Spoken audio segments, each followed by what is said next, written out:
Bismillahirrahmanirrahim. Alhamdulillahirabbil alamin wassalatu wassalamu ala asyrafil anbiya wal mursalin wa ala alihi wa sahbihi ajma'in. Allahumma inna nas'aluka ridhaka wal jannah wa na'udzu bika min sakhatika wan nar. Allahumma innaka 'afuwun tuhibbul 'afwa fa'fu 'anna wa an walidina wa an jami'al muslimina wal muslimat wal mu'minina wal mu'minat al ahya'i minhum wal amwat bi rahmatika ya arhamar rahimin. Sallallahu ala Muhammadin wa ala alihi wa sahbihi wasallam. Walhamdulillahi rabbil alamin.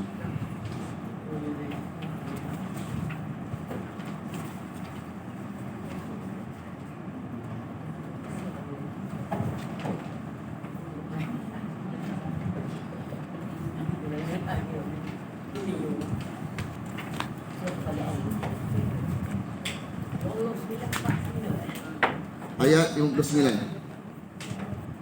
Ayat 59, bawah tajuk Hukum Perang Dua, muka surat 11.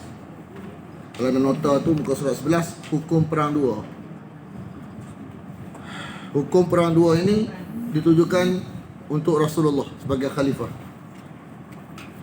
iaitu tegas dalam menakutkan musuh secara mencerai-beraikan sekutu mereka atau golongan kafir lain dengan membunuh, bukan menyeksa. Ini ayat 57. Pada ayat 58 yang kita baca semalam, batalkan perjanjian secara terbuka jika terdapat kebimbangan pengkhianatan musuh. Jadi ayat 59 ni zajrun. Kepada zajrun, teguran. Zajrun boleh jadi kepada Nabi, teguran. Zajrun boleh jadi kepada sahabat Nabi. Zajrun boleh jadi kepada orang kafir. Ini teguran kepada orang kafir.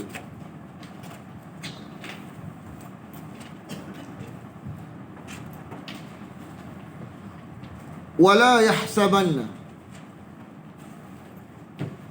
dan janganlah orang-orang yang kafir degil itu mengira sabaku, bahawa mereka boleh lepas diri dari kekuasaan Allah. Sabaku ni musabaqah, mengatasi azab, kan? Bukan dia mengatasi azab, azab pasti mengatasi dia, kan? Bukan dia boleh mengatasi azab, bahkan azab boleh mengatasi dia. Bahawa mereka dapat lepas daripada kekuasaan Allah, daripada azab Allah. Innahum, sesungguhnya mereka la yu'jizun, tidak dapat melemahkan Allah.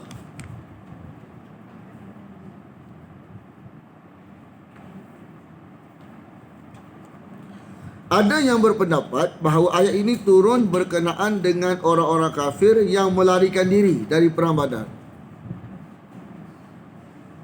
Allah Ta'ala memiliki hikmah yang dalam mengapa dia beri tangguh mereka dan tidak segera menghukum mereka. Yang di antara hikmahnya adalah menguji hamba-hambanya yang mukmin dan menambahkan kepada mereka ketaatan kepadanya, sehingga mereka dapat mencapai tempat dan kedudukan yang tinggi.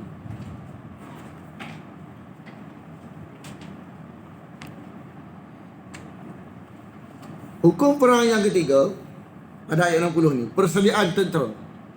Nak perang ni, walaupun peperangan ni pada Islam terletak kepada dua syarat sahaja, iaitu taat pada pemimpin, meletakkan kemenangan tu, meletakkan asas kemenangan tu dari Allah. Tapi tidak dinafikan perlu ada persediaan tentera, perlu ada persediaan dan sudut ketenteraan orang yang jadi tentera ni. Lepas tu alat senjata. Tapi sejarah mengatakan Islam menang tidak merujuk kepada banyaknya tentera, tidak merujuk kepada hebatnya senjata, tapi menang juga. Sebab kemenangan Islam ni asalnya dua perkara, iaitu taat pada pemimpin, meletakkan kemenangan itu dari Allah. Macam perang Hunain kan, dia meletakkan kemenangan tu pada diri mereka. Ramai dah kita. Jadi melenyapkan maksud pergantungan kepada Allah kan, melenyapkan maksud pergantungan kepada Allah. Kalimah la ilaha illallah yang nak diperjuangkan, maka Allah buat kalah dulu. Menang juga, akhirnya kalah dulu kan. Dalam perang Uhud tidak taat pada pemimpin. Nabi kata jangan turun, turun. Nabi kata jangan turun, turun.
Dia kata persediaan tentera, alat senjata dan latihan untuk menakutkan musuh.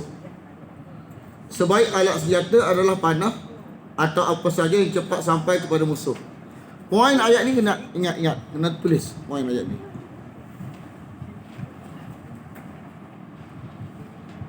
Alasan dia, mereka ni takut ke Tuhan tak? Tentera musuh ni takut ke Tuhan tak? Tak takut ke Tuhan. Kalau tak takut ke Tuhan, tak lawanlah kita. Betul tak? Tak lawanlah Islam. Jadi hujah kenapa kena ada persediaan senjata dan perang ni, jenis orang tak takut ke Tuhan ni kita kena buat takut kepada hak benda lain. Sebab ke Tuhan dia tak takut dah kan. Jadi nak halang kemarahan dia, kita kena bagi takut hal lain, hak makhluk. Kita sebenarnya nak bagi takut ke Tuhan, tapi jenis dia tak takut ke Tuhan, nak lawan kita ni. Jadi nak elak kemarahan mereka juga kan, cara dia ialah bagi takut dekat makhluk, tak senjata. Dekat apa? Dekat senjata kita, dekat jumlah tentera kita. Dan jenis tak takut Tuhan. Kalau takut ke Tuhan, mudah kita takkan nak perang kita. Betul tak? Jadi asas dia ialah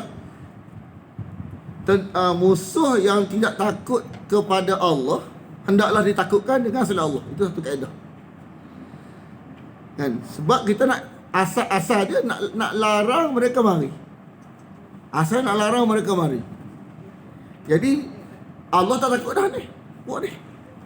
Jadi nak selesai supaya jangan mari, nak menghalang kemarahan, membuatkan masuk sebab takut pada dia, takutkan dengan selain Allah. Tapi bukan takut selain Allah dengan hantu kan. Hak tu lain pula. Takutkan dengan asbab biasa. Apa dia? Senjata, tentera kan.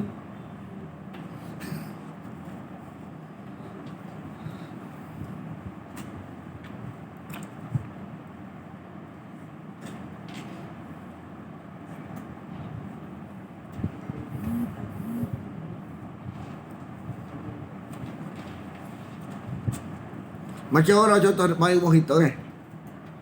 Mari kita nak buat sesuatu kita. Kita kata takutlah kepada Allah. Takutlah kepada Allah kan. Aku tak tuli, aku tuli. Jadi cara ke mana? Buat kalau pisau tunjuk je. Bukan nak bunuh, nak tunjuk ke dia. Nampak ni. Macam keluar. Kan? Salah tak? Asal dia gitu. Dia tak takut ke Tuhan. Nak macam mana? Buat kalau pisau tu je ni. Nampak ni. Bukan nak bunuh dia. Kita nak pertahankan diri. Salah tak? Atau buat keluar apa-apa benda-benda yang kita boleh bagi takut. Sebab dia tak takut ke Tuhan lah ni.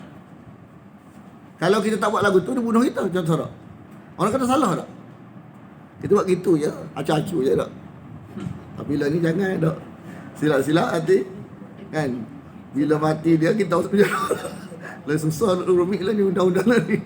Tapi nak kata, kalau konteks menakut-nakut orang nak buat satu pada kita, tak nak kata salah. Nak menakut-nakutkan. Bila saya mati tu jadi tajuk lain pula. Nak kita saya dia jangan mari kita. Dia otomatik dah bila kita ni hilang apa? Tak tahu cara lagu mana dah. Keluar juga benda tu. Betul tak? Anjing kita juga. Kan? Dia kejar kita buat apa? Buat ambil batu. Dia tak takut kita dah. Dia ingat je dulu masa kita dekat Kuala Lumpur kan. Antara tempat kita tahfiz kita tu jauh juga. Tapi jenis kita ni suka jenis gi seorang, gi surau orang ada Lepas tu bila waktu nak tasbih ni balik kadang-kadang pagi 9.30. Pagi ni bahaya. Pagi-pagi ni kan melalui lalu-lalu rumah orang ni kena kejar anjing. Kan? Kita anjing ni kan, kita lari tapi mulut kita marah. Tapi jadi tak? Takut tak? Jadi kita kena berhenti, tapi berhenti risiko pula. Biasa kalau kita berhenti buat ambil batu. Kan? Dia lari. Kan? Dia takut. Anjing ketua dia kita duduk. Duduk. Abang tadi. Masalahnya tak nak duduk takut risiko lah. Masa tu kan. Kata berhenti buat ambil batu dia tambah dia berhenti. Oh. Tak nak cuba lagi lagu tu. Itu kan macam. Ha? Orang tengkang. Duduk lah. Ya. Tak ada nak duduk lah. Cuma dulu bila jauh lagi ni kita buat ambil batu. Dia nampak kita ambil batu lari selalu.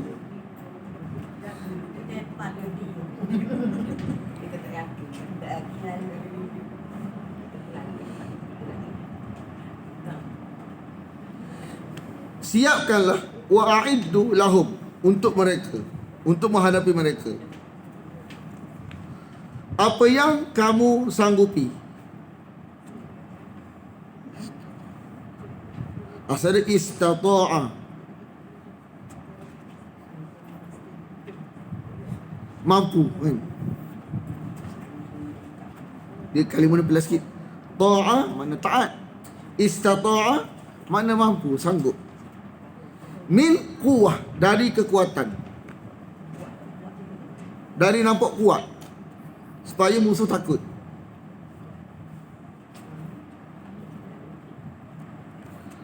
Dari kuda yang ditambat. Wa min ribatil khayli, kuda yang ditambat. Kuda yang ditambat. Tujuannya turhibuna bihi, kamu dapat menakutkan dengannya. Sebab dengan Allah tak takut dah. Ni asal dia. Bila lagu mana? Supaya dia jangan mari. Takutkan dengan makhluk. Takutkan dengan senjata. Adu Allah, musuh Allah dan musuh kamu.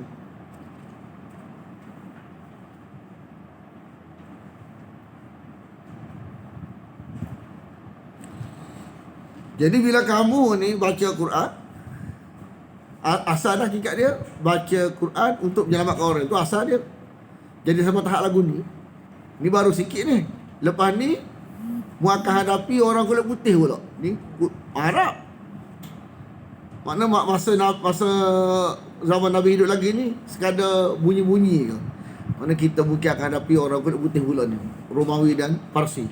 Mungkin gitu je lah. Tak berlaku lagi. Tapi berlaku zaman Khalifah. Macam kita beritahu, Parsi ni hak kuat gagah ni kan, sampai orang Arab tak sangka boleh apa? Boleh bertemu dengan dalam hidup dia, boleh makna lawan tentera ni kan. Makna dulu kata hebat ni. Jadi pun kita berhadapan dengan mereka. Berapa jumlah Islam masa berhadapan dengan Romawi Parsi ni, sejarah 30 lawan 300. Perang tu menang. 30 lawan 300. 30,000 lawan 300,000. Menang Islam.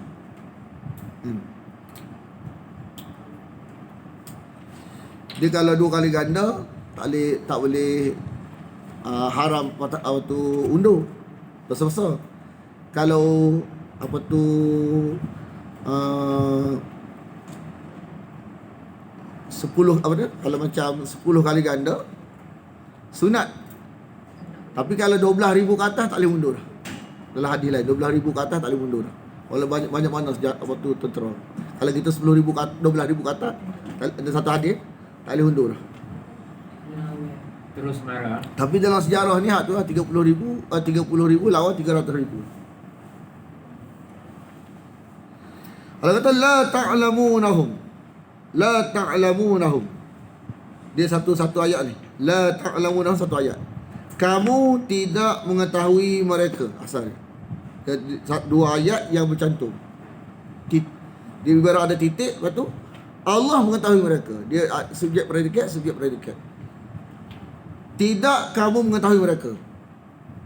Allah mengetahui mereka. Siapa dia mereka ni? Baru apa tu sahabat tahu, iaitu Romawi dan Parsi. Lepas tu mereka tak tahu bahawa mereka ni akan berdepan dengan puak ni. Tapi Allah tahu dan terzahirlah siapa dia yang dimaksudkan.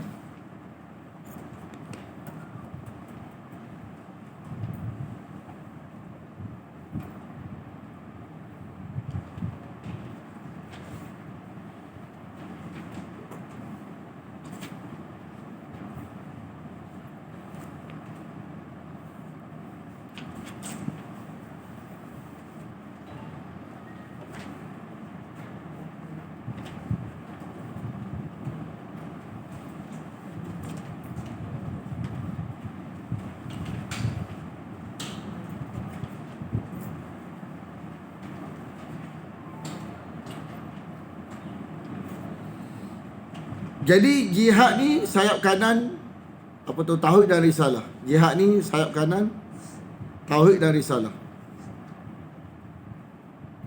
Kalau kita buat kajian rukun Islam ni, tak tahu ada berapa perkara rukun Islam 5 dah. Tu kita faham belaka ada 5. Antara rukun Islam ni makna dia syariat ni secara package ke ataupun ikut step by step, ikut apa tu peringkat-peringkat rukun Islam ni, peringkat-peringkat tak. Kita nak tengok bagaimana penekanan apa tu Allah Ta'ala kepada hamba dia tentang syahadah ni. Jarak di antara rukun Islam yang pertama yang kedua ni berapa lama? Baru ada yang kedua. Jarak dia berapa lama?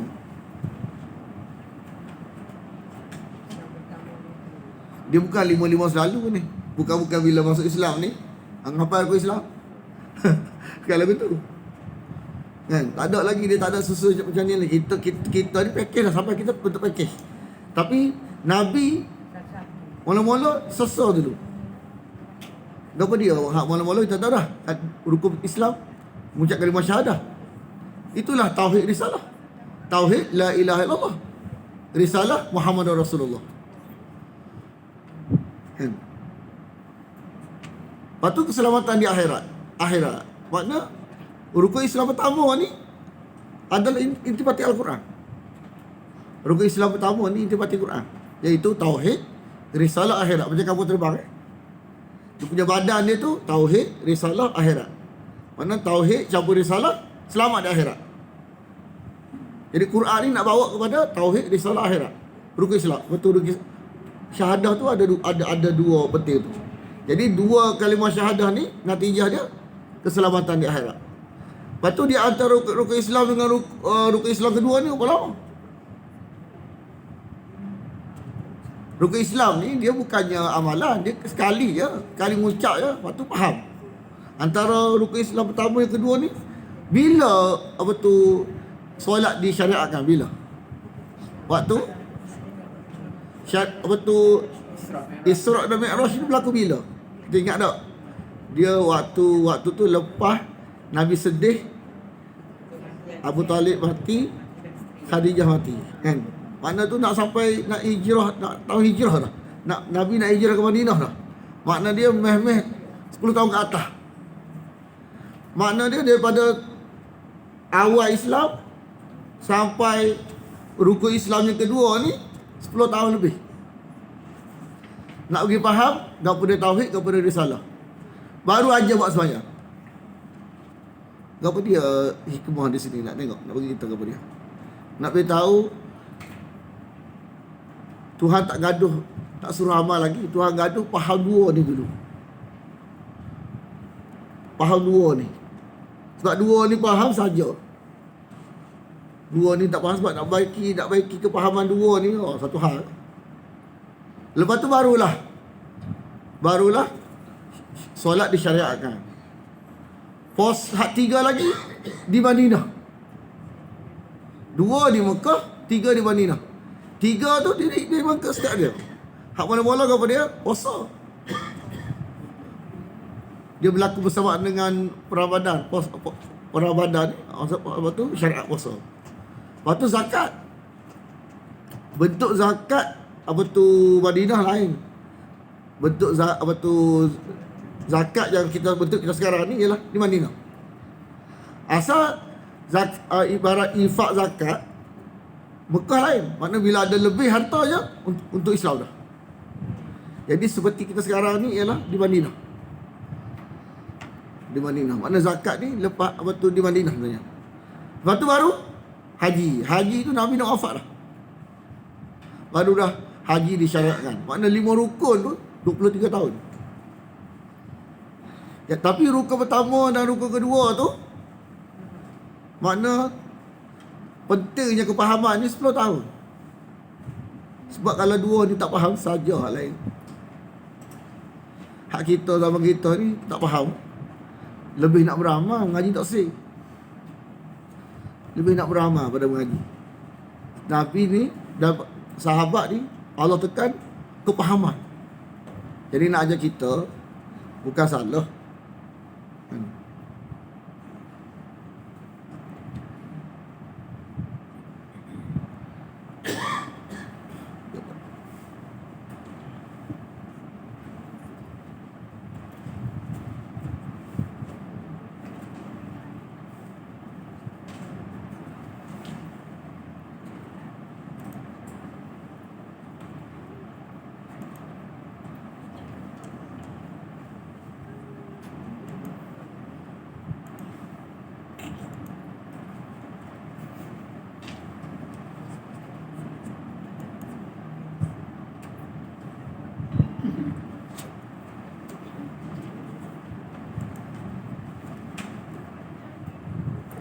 Seolah-olah satu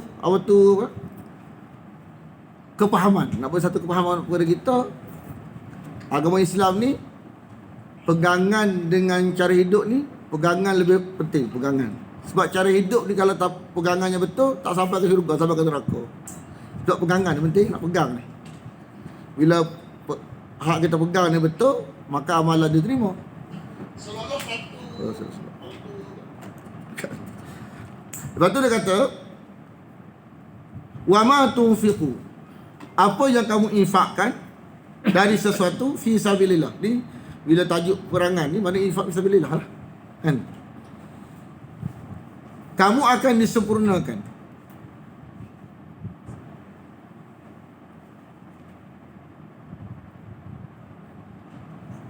Niscaya Allah niscaya akan dibalas dengan cukup kepadamu. Niscaya akan dibalas dengan cukup kepada kamu. Yuwaffa ilaikum wa antum la tughlamun, kamu tidak akan dizalimi. Jadi bila nak betul persediaan ni perlu ada modal tak? Kan? Perlu ada modal. Tentera ni manusia. Hak bagian pedang, bagian kuda ni dia kena buat duit.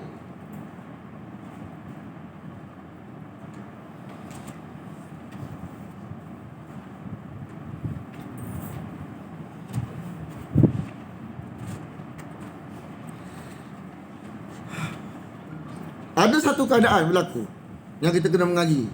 Keadaan. Setiap keadaan ada amrullah. Keadaan apa? Keadaan orang kafir ni cenderung nak beramal. keadaan orang kafir ni cenderung nak beramal. Setiap keadaan mesti ada amrullah. Setiap amrullah, perintah Allah mesti ada keadaan. Itu kaedah. Setiap keadaan mesti ada perintah Allah. Setiap perintah Allah mesti ada keadaan. Kan? Dalam perintah Allah berjihad ni ada ujian keadaan. Apa dia ujian keadaan dia? Orang yang dalam konteks kita nak perang dia ni, dia nak perang kita ni asal ni, tiba-tiba nak berdamai. Kan? Memang Allah izinkan perang. Izinkan peperangan tu amrullah.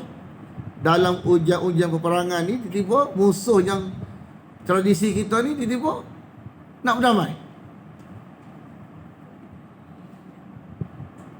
Mana tahu? Wa in janahu lis-salmi. Jika mereka condong untuk berdamai. Jadi amrullah dia apa dia? Amrullah dia fajnah laha. Condonglah kepada perdamaian. Tengok. Sebab balik asal. Jihad asal dia bukan bila nak bunuh orang, nak menyelamatkan tu asal. Nak menyelamat tu asal dia menyelamatkan. Dia lari daripada hospital. Kan? Lari daripada hospital. Tiba-tiba ada COVID-19 pula. Lari daripada hospital. Kan? Lepas tu dia nak pakai hospital pula. Dalam hospital tu ada doktor, ada pesakit. Jadi kita orang dalam hospital ni ada senjata. Dia nak pakai hospital ni. Kalau kita lock G lagi. Lock G dia pakai hospital ni mati habis. Dengan doktor-doktor mati. Dengan hospital pun habis tak ada. Nak orang nak rawat, nak buat rawatan lepas ni. Sakit macam-macam kan. Salah tak kalau kita bunuh dia, tembak dia sebelum dia pakai hospital? Tak salah. Itu saja. Tapi kalau dia tak senjata, dia kata kita mengalah lah. Nak masuk hospital pula. Boleh. Mana dia nampak gaya tu, dia letak senjata, dia nak masuk hospital pula, nak sanggup untuk berubat. Tak apa. Aneh-aneh. Lagi faham. Setiap keadaan ada perintah Allah tadi. Setiap keadaan mesti ada perintah Allah. Ni keadaan dia nak damai. Perintah Allah dia ialah fajnah laha. Condonglah kepada perdamaian. Lepas tu serah ke Tuhan, wa tawakkal 'ala Allah. Serah ke Tuhan. Jadi tawakal dalam Quran ini pasti wujud setelah amrullah, setelah ikhtiar kan. Setiap ikhtiar. Sesungguhnya dia, yakni Allah Maha mendengar. Sesungguhnya dia Allah Maha mendengar, Maha mengetahui. Jadi kita ni dikira dalam asbab. Ada satu zat lu asbab ni dengar semua kita. Dengar. Tahu. Siapa dia? Allah. Jadi yang dengar, tahu, boleh buat sesuatu pada kita ni di luar asbab Allah. Selain daripada dia, nama ada, sifat tak ada. Yang boleh kita hajati. Makna kepada siapa kita minta berdoa? Kepada dia lah, sebab dia tahu masalah kita. Dia dengar masalah kita, dia tahu masalah kita, dia boleh buat sesuatu untuk selesai masalah kita, dia saja di luar asbab. Jadi bila kita minta barang tak nampak ni, dia saja boleh.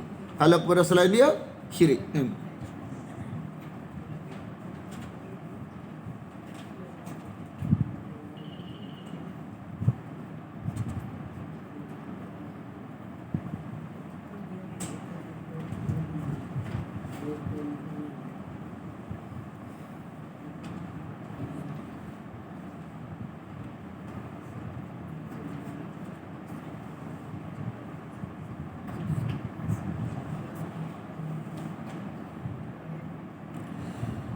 Hak ni satu akidah yang kita boleh keluar kenyataan. Kalau Nabi boleh baca isi hati manusia, tak ada lah ayat ni. Apa kalau nak nipu tu Nabi tahu. Sebab kita kata Nabi tahu isi hati manusia kan. Jadi kalau ada pok-pok orang kafir ni niat nak menipu, Nabi tahu. Kita kata Nabi boleh baca kan. Jadi bukan bila kata Nabi tak tahu isi hati manusia ni rendah hati, bukan. Memang tak tahu. Sekadar yang diberitahu. Ada kala tahu, ada kala tak tahu. Jadi bila kita sabitkan seseorang selain pada Allah, tahu isi hati kita, syirik. Dipanggil syirik ilmu. Menyebabkan mati beretikat lagu tu, mati kekal neraka, tak keluar-keluar. Faham lagu tu? Kita ada orang ni boleh baca isi orang, boleh baca isi hati orang. Kita kenal dia tu, dia baca. Tak ada apa-apa, dia tahu dah kita nak apa. Kita faham lagu tu. Selain pada Allah. Padahal sifat ni sifat untuk Allah. Kita letak pada selain dia. Maka kalau kita bawa pahaman ni, sebelum kita mati, kita tak faham benda ni salah, maka kita tak mengaji pula, salah kita tak mengaji lah. Maka natijah dia mati masuk neraka, tak keluar-keluar. Sebab kalau boleh baca, tak ada ayat ni. Dia kata, wa yuridu, jika mereka ingin.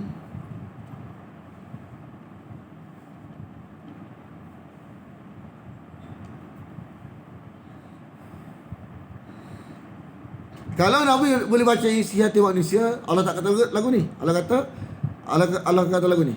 Jika mereka ingin menipu engkau boleh baca isi hati orang. Apa ni? Dia kata lagu tu. Nampak tak? Kita boleh mikir, nampak tak? Ada tak orang faham lagu ni?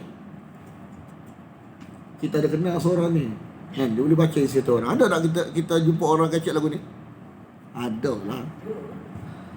Sebelum kita ngaji Quran ada. Lepas ngaji jumpa orang nanti. Allah uji kita jumpa. Jika mereka ingin menipu engkau, macam mana Nabi ni kata kita ni naklah bagilah sahabatmu, kita ni jahil kan, nak belajar Islam ni, nak terima ni, hantarlah bukan banyak sahabat-sahabat mahal-mahal ni mengajar murid-muridmu ni, hantarlah biar kita ngaji dengan mereka. Nabi suka. Rupa-rupanya minta nak bunuh. Sedih Nabi. Jadi kalau waktu tu dia minta, Nabi boleh baca isi hati dia, Nabi kamu nak minta nak bunuh, bukan nak minta nak mengaji. Kan sedih, Nabi sedih. Fa inna, maka sesungguhnya hasbakallah, cukuplah Allah.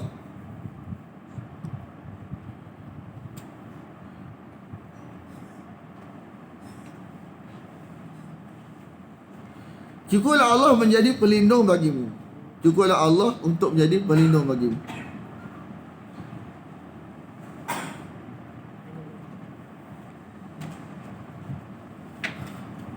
Dialah yang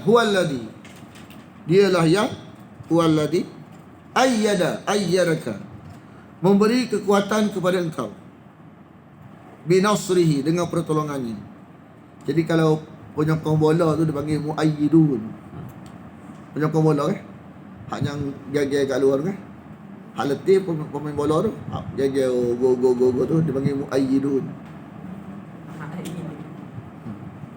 Bukan penguat semangat je. Lepas tu kalau tak go marah. Wabil mu'minin, dan orang-orang beriman yang mendukung kamu. Jadi kalau ada orang tanya kita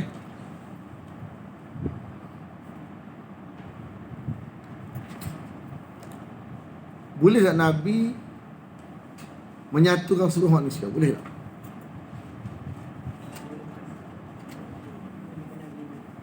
Boleh tak Nabi menyatukan seluruh manusia? Boleh tak? Dan satu pahaman, boleh? Ayat ni yang boleh Allah saja, Quran saja boleh. Kalaulah manusia ni, contoh kata payahlah agama ni balas sana balas sini. Jadi kadang-kadang setengah orang kadang-kadang tak minat agama ni, balas sana balas sini. Boleh tak berlaku waktu konteks agama ni tak ada perbelahan? Boleh tak? Boleh kalau dua benda berlaku. Apa dia? Bukan tak mengaji Quran berlaku. Quran tak ada pun balas dia. Quran tak ada pun balas. Maknanya perbelahan perang dunia ni kes Quran ke? Kes lain. Mana sebelum Quran datang ni tak nak balas ke? Balas juga. Tak mungkin kan? Tak mungkin satu pahaman tak ada satu pahaman tak ada Quran. Ada Quran. Makna mungkin saja. Apa dia? Kat mengaji belaka, mungkin tak? Sebab kalau buka mengaji belaka, dia akan jadi satu pahaman. Mungkin tak? Semua mengaji belaka. Satu bacuk ni mengaji belaka, boleh tak? Tak mungkin. Tak Mungkin juga. Bila tak mungkin, dia akan rujuk dua kelompok. Kelompok mengaji, kelompok tak mengaji. Kelompok tak mengaji, dia akan passionate nak lagu ni. Kelompok mengaji, passionate nak lagu ni. Atau akan berlaku lah. Betul tak? Otomatik lah. Cuma balas atau tak balas. Cuma kita lek kita bukan nak balas, bukan nak menang. Kita nak selamat. Jadi kita nak buat lagu ni. Kan? Jadi yang tinggal lagi ialah kita kena pastikan kita duduk belah mana. Belah nafsu ke belah wahyu.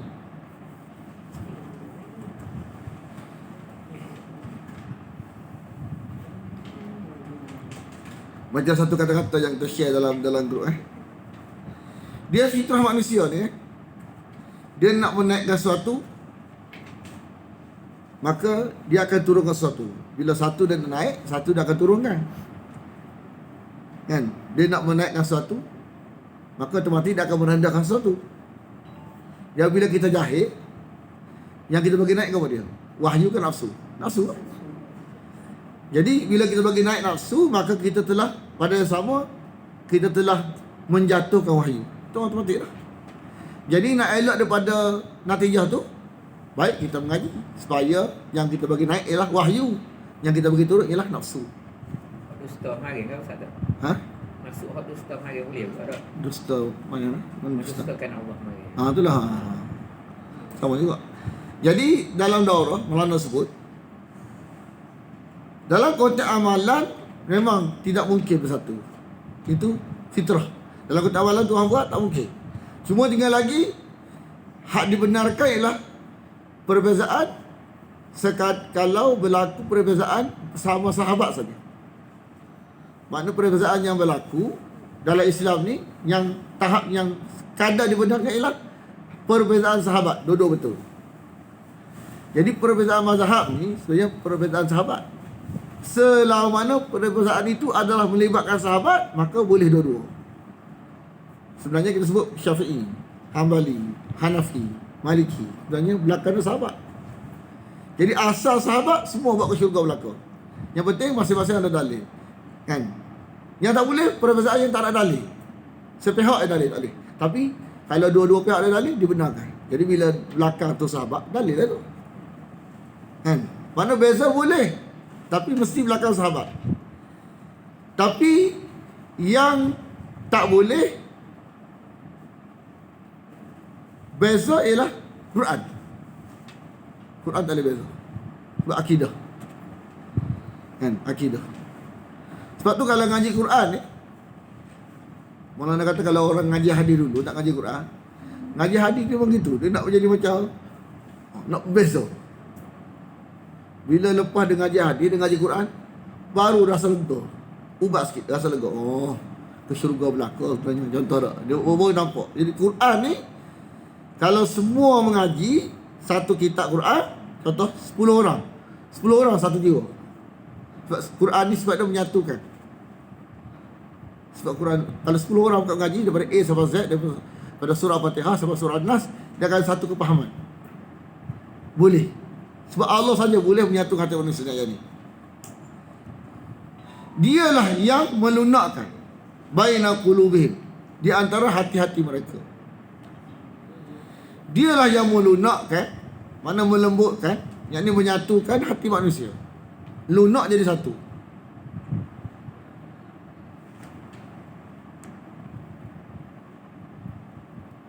Jadi al-lafaz ni melunakkan, maksudnya menyatukan. Ni mu'allaf ni. Tahu mu'allaf? Sebab mu'allaf ni, maksud mu'allaf yang dilunakkan hatinya. Oh, baru tahu tu. Aku baru tahu. Oh, baru tahu. Lama sebut mu'allaf. Jadi kalimah ni al-lafaz.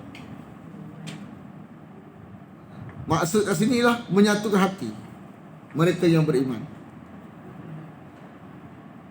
Hadis Nabi, walaupun hadis Nabi, kan, dia akan berlaku perbezaan. Tinggal lagi perbezaan tu dibenarkan kalau perbezaan tu adalah perbezaan kepahaman sahabat tentang hadis Nabi, tak apa. Lepas tu dalam wujud fiqh ni, ngaji fiqh pula kan kita mazhab Syafi'i. Itu nak faham ni macam mana, sekadar mana yang dibenarkan, sekadar mana yang bila tak dibenarkan. Dia ada skop dia. Skop benar, skop tak benar. Kita kena ngaji lah.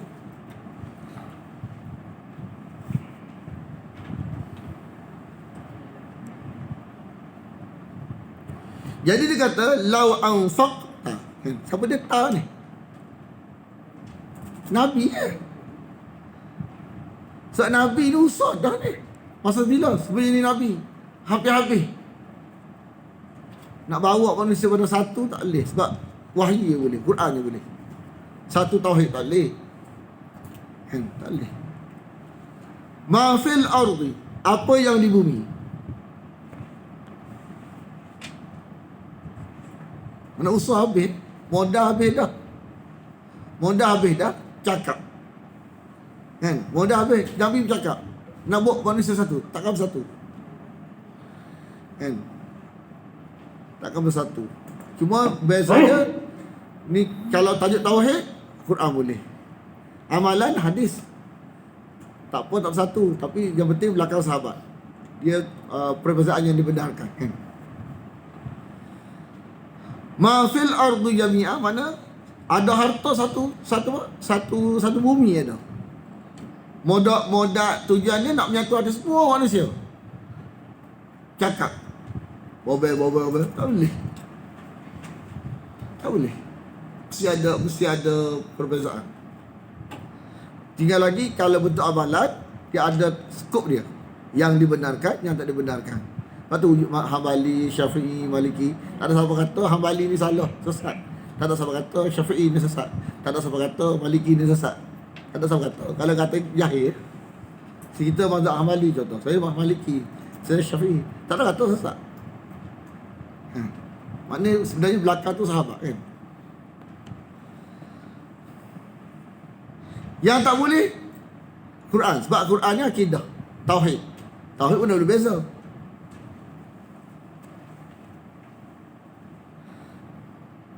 Walakin Allah lah menyatukan hati mereka dengan kalam dia. Walakin Allah allafa bainahum dengan wahyu dia.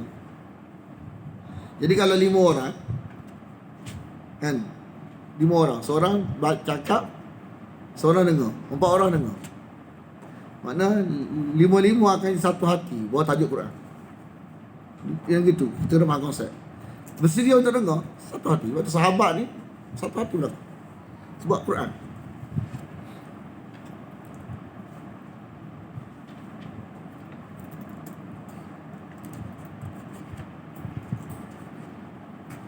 Sesungguhnya dia innahu azizun hakimun. Sesungguhnya dia maha perkasa, maha bijaksana. Maha perkasa untuk menghukum, tapi kenapa tak hukum selalu? Sebab sifat hakim dia.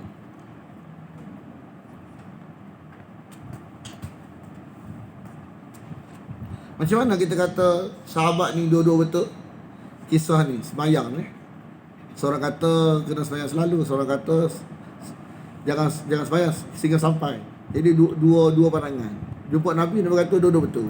Daripada situlah wujudnya pemahaman kalau perbezaan sahabat ini dibenarkan dari sudut amalan. Betul fake ni tengok. Asal sahabat kata hujah. Asal sahabat kata hujah. Waktu Imam Syafi'i ni dia susunnya setiap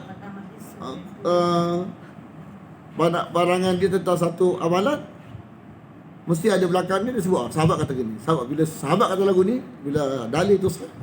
Boleh. Kita tengok ni. Ayat yang ke-24.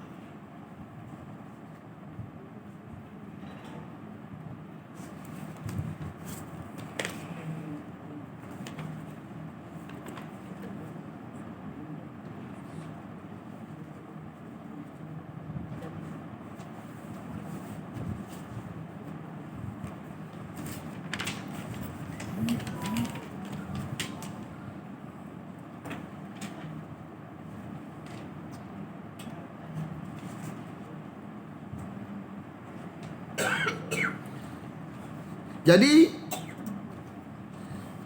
ya ayuhan nabi, wahai nabi,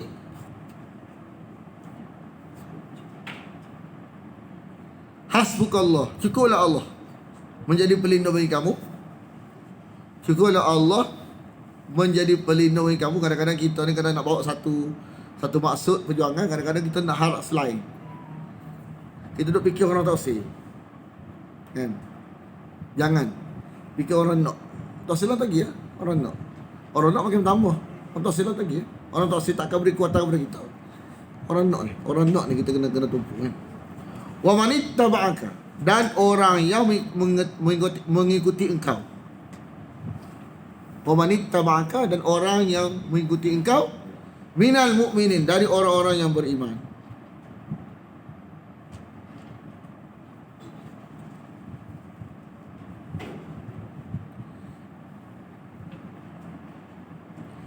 Bila Nabi baca Quran, pok-pok ni sokong. Pok ni bantu kamu. Hak tak sokong lagi ya. Pak, mu baca Quran kalamullah, satu hati, sahabat-sahabat akan ikutmu. Okey, kalamullah. Maknanya mereka akan bersatu hati bersama kamu.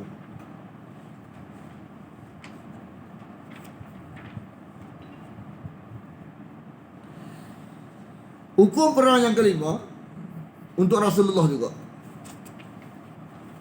Makna kerana sentiasa mendorong dan membimbing untuk perang, kan? Beri dorongan, semangat peperangan. Ni dia ayat 64 ni, 64 65 ni, bagi pemimpin dia kena bagi semangat. Cukuplah Allah, cukuplah orang-orang semangat tu. Lepas tu kena bagi dorongan kepada orang-orang yang beriman. Ya ayuhan nabi. Dia terjemah lecut lah. Sini bagi semangat. Apa dah lecut lah, ni bahasa apa?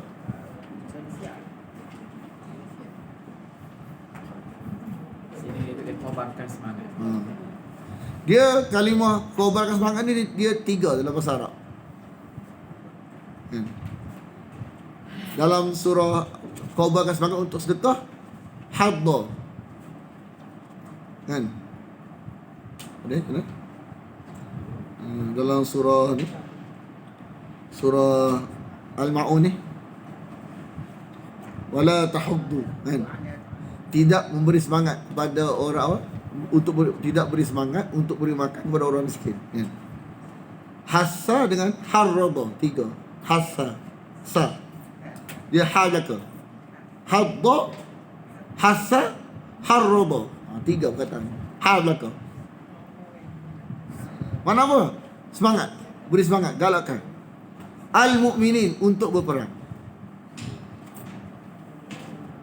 Tapi bukan perang tu maksud, faham tak? Tauhid tu maksud.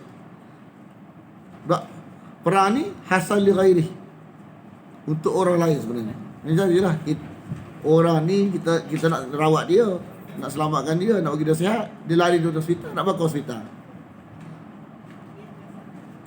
Ni yang kita beritahu tadi ni. Hukum asal. Iyakun, jika ada dari kamu ni, iyakun minkum, dari kamu ni, ashruna, 20. Kalau asyarah 10, ashruna 20. 20 orang yang sabiruna, bersabar. Mana dalam perang, bersabar dalam medan perang. Hendaklah mengalahkan yaghlibu mi'atain, 200. Ini asal, hukum asal. Makna dia tak boleh lari. Kalau dia 20, dia tengok musuh 200, dia kena pergi. Hukum asal.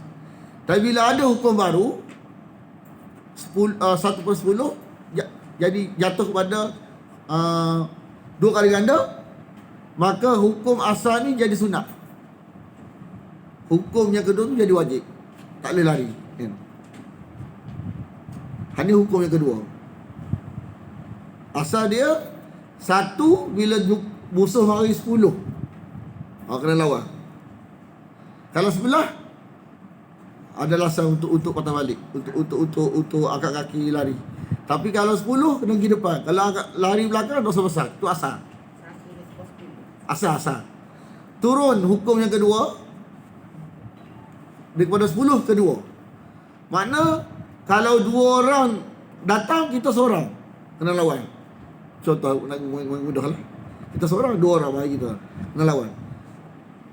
Lari daripada medan perang, patah balik, kalau tengok dua patah balik, dosa besar. Tapi kalau tiga, sunat hadapi. Kan? Kalau lari tak salah, sunat hadapi.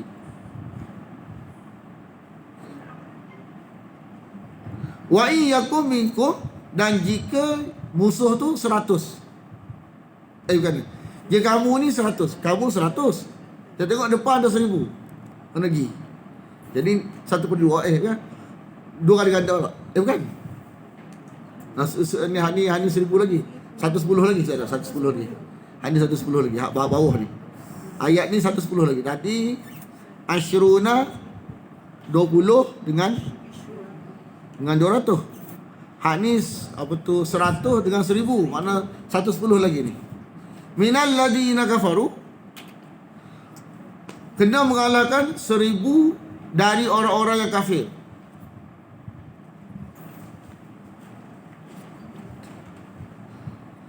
Sebab apa dia? Bi'annahum qaumun la yafqahun. Jenis orang yang tak erti dengan lidah. Dia erti dengan pedang. Lidah tak erti ni. Dia tak erti dengan lidah. Alamat dia tak erti dengan lidah, nak dengan pedang, sebab dia nak serang kita. Dia bercakap dia tak erti, dia tak boleh terima. Dia kena pakai main ni je. Kita bahasa kita pakai mulut tak susah, dia kena kayu je. Bau dia boleh pakai saman. Pakai jenis mulut-mulut tak ada ni. Dia kena main kayu. Dia tumbuk, baru dia faham. Kita tak kan. Jenis lagu ni kena tumbuk, baru dia faham. Jenis mulut tak jadi. Bahasa kita kan. Dia kena main lagu ni baru dia faham. Baru dia terti bahasa sikit. Main cakap tak jadi. Dia kena main tumbuk sekali, sedikit. Reti ke tak? Reti. Ini bi'annahum qaumun la yafqahun. Sebab mereka ni kaum yang tak reti dengan lisan. Kita nak guna lisan, dia nak guna pedang. Dengan pedang. Hak ni baru kedua. Sila. Al-an. Ada al-an. Sekarang. Khaffafallahu ankum.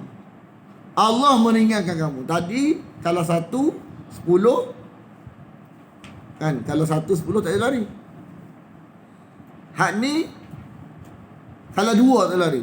Atas boleh. Wa alima anna fikum dha'fa. Dan dia mengetahui bahawasanya kamu ni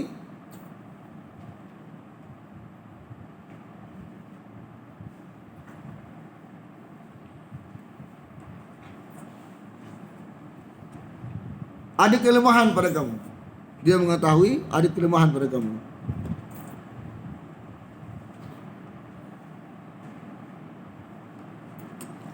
Fa iyyakum minkum, jika ada pada kamu ni 100 orang yang bersabar, hendaklah dia mengalahkan 200.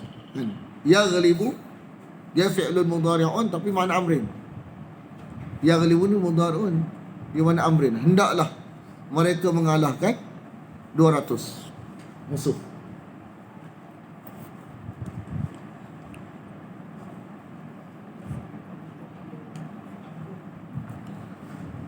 Wa iyyakum minkum, dan jika ada pada kamu nu 1000 musuh, 1000 tentera, hendaklah mereka mengalahkan 2000 tentera. Alfun yaghlibu alfaini, mengalahkan 2000 tentera.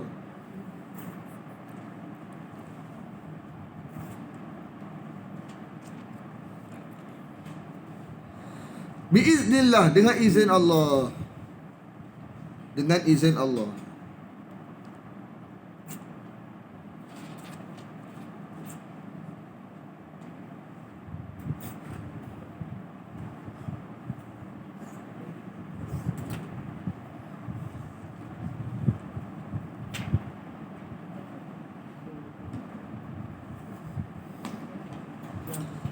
Allah itu wallahu ma'as sabirin. Allah itu bersama orang-orang yang bersabar. Apa dia bersama?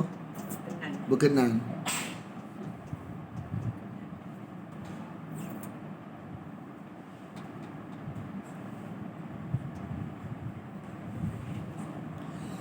Okay, ayat ni kena faham. Sebelum nak huraikan, kena faham dulu. Ayat ni diturunkan setelah Nabi bermesyuarat. Bagaimana nak buat 70 hak tawanan perang, nak buat lagu mana? Nak bunuh ke apa ke? Disebabkan mesyuarat ni adalah perintah Allah. Walaupun hasil mesyuarat tu bagi Allah salah, tapi mesyuarat ni perintah Allah tak? Perintah Allah. Maka kerana dalam mesyuarat putusan tu, maka Allah tak hukum. Faham? Yang kedua, arahan tak ada. Tuhan tak beritahu lagi. Makna kesilapan ni berlaku dengan tanpa arahan. Kalau beritahu dah senang mudah. Ni tak beritahu lagi, buat mesyuarat, bincang lagu mana, putusan keluar lagu ni. Walaupun putusan tu putusan yang Allah tak setuju, tapi dia tidak menyebabkan berlakunya adab, sebab putusan tu dalam mesyuarat. Mesyuarat itu perintah Allah.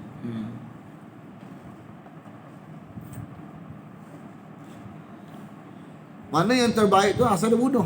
Pandangan Umar tu bagus. Dia ada dua pandangan. Pandangan Umar dengan pandangan Abu Bakar. Jadi asalnya dia kata musuh hendaklah dilumpuhkan. Sekarang ni kan baru perang pertama. Musuh dah lumpuh belum? Belum lagi. Bila musuh belum lumpuh lagi, sepatutnya bukan terima apa-apa, terima apa ni mah. Macam kita dia syarat dia, kalau kamu nak jaminan apa?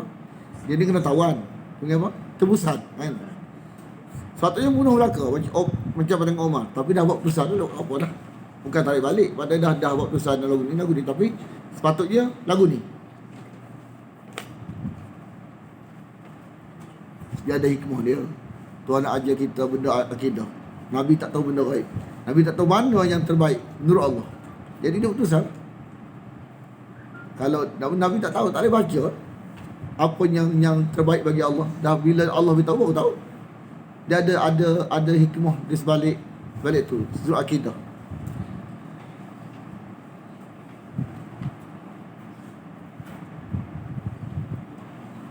Jadi dia kata, dia ulang balik, musuh hendaklah dilumpuhkan agar tidak terdaya untuk melawan. Larangan mengambil tawanan kerana mereka perlu dibunuh untuk melemahkan kekuatan kufar agar tidak mengganggu orang Islam pada masa akan datang. Hanya selepas itu mukminin dibenarkan mengambil tawanan. Sebab masa ni masa tak gagah lagi. Lepas tu baru boleh. Tapi tusan dan mesyuarat telah dikeluarkan. Mereka berkat mesyuarat dan nak mesyuarat. Mesyuarat. Pengambilan tebusan perang Badar yang dilakukan selepas mesyuarat menyebabkan mukminin tidak ditimpa azab besar. Dalam daurah yang sebut ni, dia ditulis oleh Mullah almarhum Cikgu Azman. Yang anda dengar sendiri, yang dia sebut, dia tulis dalam ni.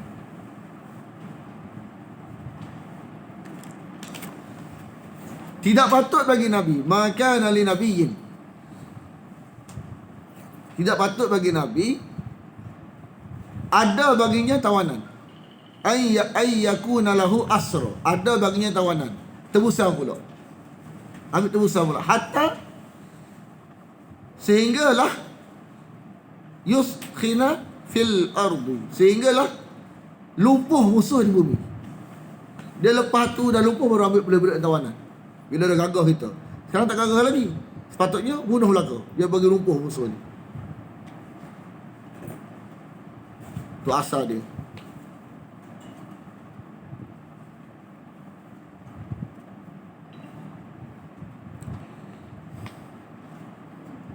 Kamu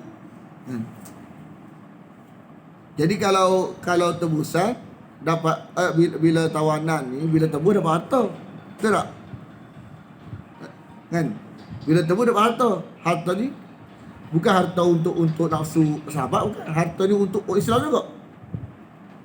Kan? Tapi bila cara ni Allah tak restu, kalau kata nak dunia juga. Macam perahu Perahu ni sahabat, bukan harta untuk dia peribadi, bukan. Untuk kuat Islam juga. Tapi bila cara bukan cara wahyu, Tuhan kata nak dunia juga. Ni begitu juga. Sahabat nak harta tebusan ni, kan, untuk kuatkan Islam, boleh senjata. Tapi bila bukan cara wahyu, nak dunia juga. Turiduna aradud dunia. Aradun. Ingat tak aradun kau dia? Ingat aradun. Kau dia aradun. Biasa. Kan? Barang-barang Bukan asa. Bukan asa. Pada azan nanti kita ulang balik. Bismillahirrahmanirrahim. Alhamdulillah wal minna salatu wassalamu ala asyrafil anbiya wal mursalin wa ala alihi wa sahbihi ajma'in. Allahumma inna nas'aluka ridhaka wal jannah wa na'udzu bika min sakhatika wan nar. Allahumma innaka 'afuwun tuhibbul 'afwa fa'fu 'anna wa an walidina wa an jami'al muslimina wal muslimat wal mu'minina wal mu'minat al ahya'i minhum wal amwat برحمتك يا أرحم الراحمين وصلى الله على محمد وعلى آله وصحبه وسلم والحمد لله رب العالمين.